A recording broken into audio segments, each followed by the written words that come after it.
In the same vein, the World Bank has stated that for Cameroon to attain a rate where it can be self-sufficient for its citizens, it must attain a growth rate of 2 digits. We have seen other countries in Africa like the Ivory Coast implementing this. So what is making it difficult or complex for Cameroon to apply it? You know, of course, it's not that it's the World Bank only, because you don't reach the status of emerging country by decree. You know, there are some very factual indicators. The very factual indicator, one of the indicators is the GDP per capita. Today, your country is toiling at $1,200 US dollars per capita. You have to go from the 1,200 GDP per capita today to the level of about 8,000 GDP per capita by 2035. You see that, okay? To actually deserve the status of an emerging country. But you can make any calculation on the basis of the current rate of growth of about 4 or 5% and the growth of the population of about 2.5%. You will never reach the level of 8,000 GDP per capita in 2035, which means 70 years hence. If you want to reach that level 70 years hence, even by doing the calculations, it's mathematical. You need to grow at a level of at least 9–10%, if not more. You know, you will make easily the calculation to reach that level. That's why the World Bank is saying it. Now, actually, Cameroon is toiling at a level of 4 or 5%. To be able to boost the economic growth, to have third double-digit inclusive growth, okay, you will need to have much more private investment, starting with foreign direct investment. Now, to have a massive, a critical volume of foreign direct investment, you need to improve your business environment. And this is where many of the international reports are saying that the Cameroon has not an environment of business which is conducive to attract, you know, foreign direct investment due to corruption, due to red tape, due to the cost of transaction which is high, and due to many complications associated with it. So people will not come. And to attract much more investment, we need to change this environment. Firstly, corruption and impunity. The second area that we need to tackle is to promote local entrepreneurs, because it's only by having local entrepreneurs that you can have operations like the stadia. You are building stadia. You are building stadia for the amount of more than 500 billions. But as you know, those stadia will not have a local multiplier effect. You will not maximize the local content of those projects. Why? Because you are imported many things associated with the building of the stadia, like pre-constrained, you know, concrete, pre-fabricated, pre-constrained concrete that has been actually developed and formed into foreign countries like Italy, like Turkey, being him then assembling them here. So the cement factories that we have constituted here, that have been created here very recently, are not going to take advantage of the building of the stadium. The young people who are sending sand in Senegal, they are not going to take advantage of it. Even the mummies that are selling, you know, food around the worksite are not going to take advantage of it. So many subcontractors that could have been associated to the work of or to the construction and the building of those stadia are not going to take advantage of it. So you cannot, again, it's a poor planning, and it's a poor planning that you can come when the loan associated to the development of those stadia, when a country can afford to go into this kind of high amount of loan, 500 billion CFA, is in the hope, in the expectation that it will boost its internal growth. And you know the Keynes theory about trying to boost, you know, public works. But never, even in the most dramatic dreams of Keynes, has it thought that by the English people or the British people getting loans to launch public works, that it will be foreigners that are going to come to develop the thing. The theories to be complete and to be effective is that when you are getting loan like that, then your own entrepreneurs, your own subcontractors should take an active part in the development of those projects. And in the case of Cameroon, that might be difficult. So that's why, you know, we need to think twice about the model of economy to promote much more local enterprises, small and medium-scale enterprises, micro-entrepreneurs. Now, there is a third critical area, as you know, which is financing. You know, you have those entrepreneurs there, but they don't have financing. Less than 15% of the population have access to financial and banking services in Cameroon. So even any monetary policy or credit policy cannot reach people on the grassroots, because when you only have 15% of the population who are connected to the banking system, you can go through any political and any monetary policy or any credit policy. You don't have any transmission gears that will reach the population, because about 85% of the populations are not connected to your gear there. So how the policy, the monetary policy or your credit policy will be transmitted to the people without people being connected to the banking and financial system. So there is a set of so many things to reform so that the economy can reach the level of growth that is, you know, reached by anyone. This double-digit growth, but also an inclusive growth that will be much more beneficial for the whole country. Thank you. Now, sir, I want us to now look at something which is, to me, salient and important, and it is the hot potato here now. The issue, which is very boiling, the issue at stake in Cameroon now is the current ongoing Anglophone crisis. Now, some people are of the opinion that the Anglophone crisis are not legit, and that there are manipulations by some groups of people who want to take Cameroon hostage. In your opinion, do you share the view that the concerns raised by the Cameroonians of the Northwest and Southwest, are their claims, are their complaints legitimate? But of course, the complaints are legitimate, and I don't see any issue of manipulation behind it. You know, I'm so freely answering your questions because I have written about the Anglophone crisis, and I was so free writing this article. And what I have said that is that the Anglophone crisis is more than an Anglophone crisis. It's a national malaise, you know. What should be said is that our Anglophone brothers have actually undertaken bold actions because they have done it under hostile and hardship conditions. And they deserve a special tribute from the whole country for that. Some of them have lost their life on what I call the battlegrounds. And I only hope the history will be grateful to them. But sir, I want to understand something. I want to know, are you debunking the fact that there is no such thing like an Anglophone problem, or are you considering the fact that it's a national malaise? No, what I'm trying to say is that it's a national malaise in the sense that if you look carefully about the grievances, the complaint, the sufferings of the people in those two areas of the Southwest and the Northwest. I don't know if you have ever been in the Eastern region or you have ever been in the northern region.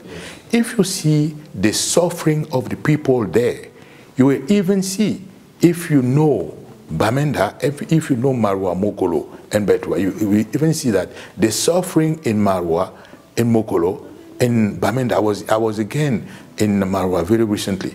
You will see that the suffering is higher than what you can see in the Northwest. I'm not trying to say that what has been done in the Northwest and the Southwest is not justified. But I'm saying that it was even a wake-up call for the rest of Cameroonian. And I'm saying that the rest of Cameroon has to pay tribute to the courage of our Anglophone brothers for what they have done, because it has been a wake-up call for many politicians. As you know, when this crisis started, people were playing the denial. People were saying that there is no such thing as Anglophone crisis. Now today, you will see people coming to recognize that there is a problem. Which is very strange there is that the same people were saying that there is no Anglophone crisis today as being in a position where they have called to resolve the problem of the crisis. Isn't it a paradox? This is a paradox. You see, so but what I'm saying is that when I'm saying a national malaise is that you can only resolve the Anglophone crisis, whatever a specific Anglophone component, by resolving the issue as a comprehensive issue. And this issue has to do with the form of the state. Because as I have written, we are living in a hyper-centralized state. A hyper-centralized state which is only beneficial to a few bunch of the people. This is a state where the main leaders are so navel-centered that is by design, is by genetics. You know, the architecture of this state, by its own genetics, by its own DNA, is so much centralized that when you have some people within the leading mechanism of the country, they are not inclined to look down to see the people at the bottom. So if they cannot see the people at the bottom, why is it that they are going to see the particular or the specific component of the country called Anglophone? Because even a population, what are you finding in a population? You're finding women, you're finding men, you're finding young people, you're finding children, you're finding even babies.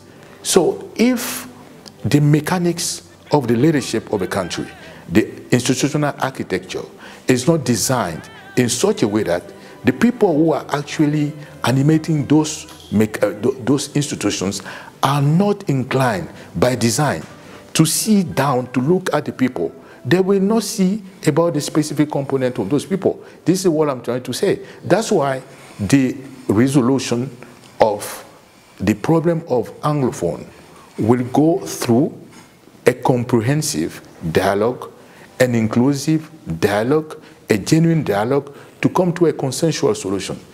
Any process beneath the comprehensive, inclusive, approach will only come to a piecemeal solution.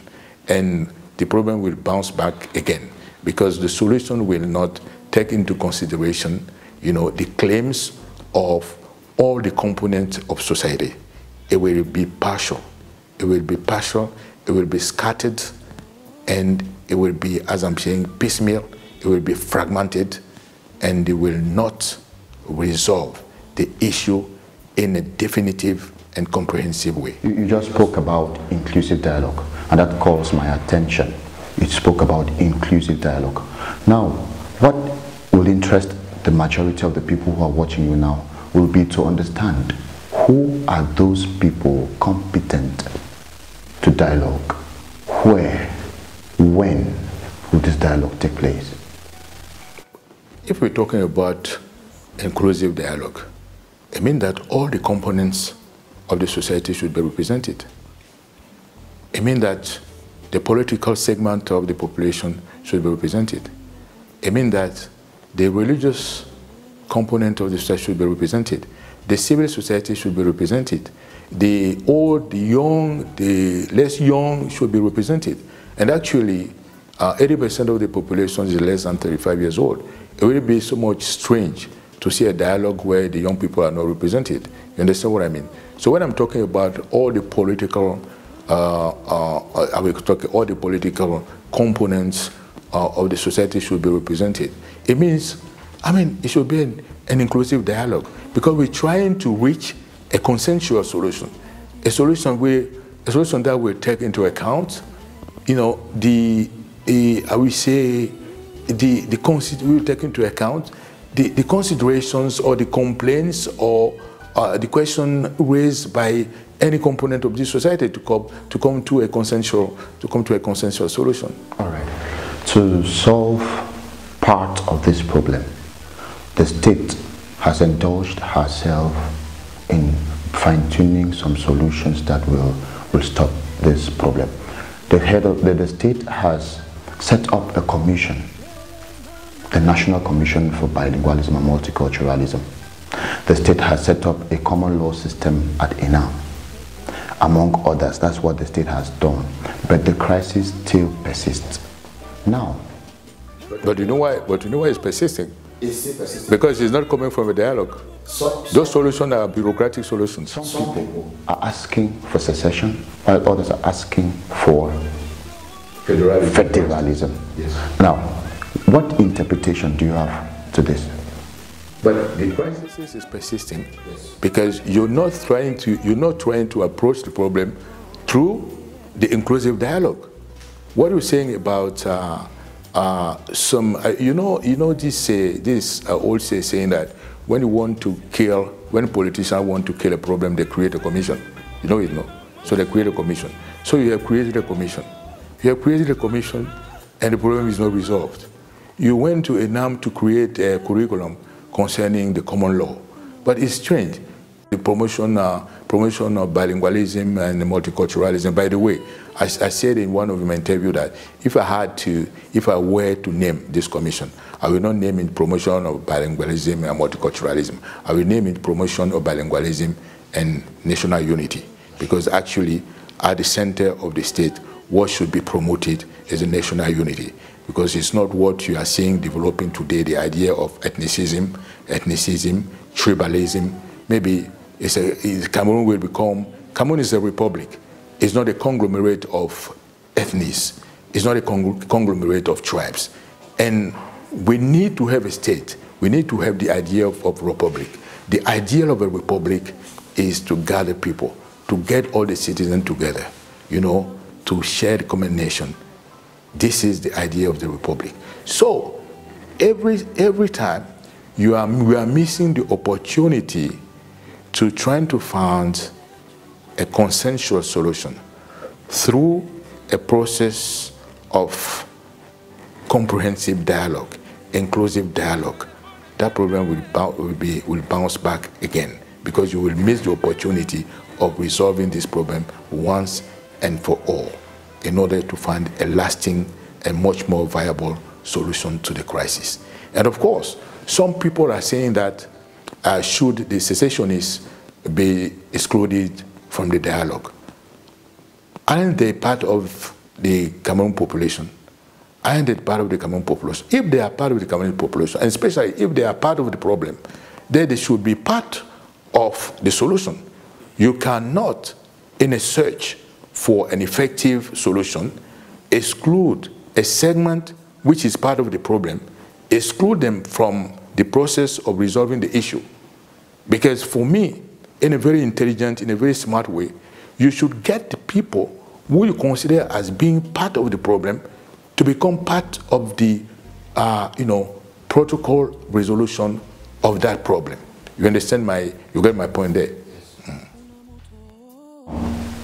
The Anglophone claims and complaints are no longer coming from their forefathers, but from their children and their grandchildren.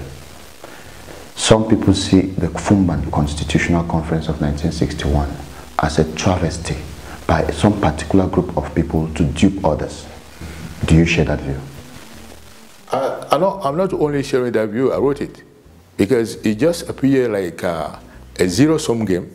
A zero-sum game is a game where for me to get +2, I have to deprive you from 2. I have to deprive you of 2. For me to get +2, you have to be -2. So -2 + 2 make it 0. So we are playing a zero-sum game. So finally, some of the people have seen this Fumban meeting like a zero-sum game, where one party has duped the other party. And especially when you're talking about the grandchildren, it's exactly like what is happening in Spain now. Because in Spain, with Catalonia, with the young people in Catalonia, is no more the first actors of separation of Spain. They are now the grandchildren. It means that it's only memory which is acting now. Memory of what the grandfather have fought for. Memory is something which is very vivid and which has a great impact on the life of the people. The grandchildren now are living off the memory of the grandfathers and what they consider as actually a travesty, as you're saying, a cunning game that has been done. So we need to address this memory. We need to address this memory. If you want to resolve a problem, trying to escape the memory or the collective memory of the people, you're defeating the purpose of what you're trying to achieve. You're defeating the purpose of what you're trying to achieve. I cannot. You have a collective memory. You have a family memory. Your father has told you about your family and so on and so forth. So you're living through this memory. And this memory is so much alive in your mind that if we want to resolve, that's why you're seeing things like, the Germans and the Jewish coming together, trying to resolve, to address the memory so that the memory should not forget what's happened during the Nazi time. Because the people who went there, the soldiers, the German soldiers who were on the battleground, they are no more alive. But the people, the survivors of those periods are still there.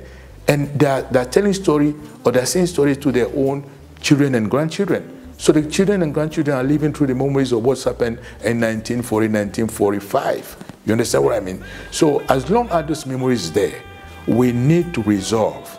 We need to resolve the issue of memory, of our collective memory, to find a lasting peace, to find a lasting solution for this crisis.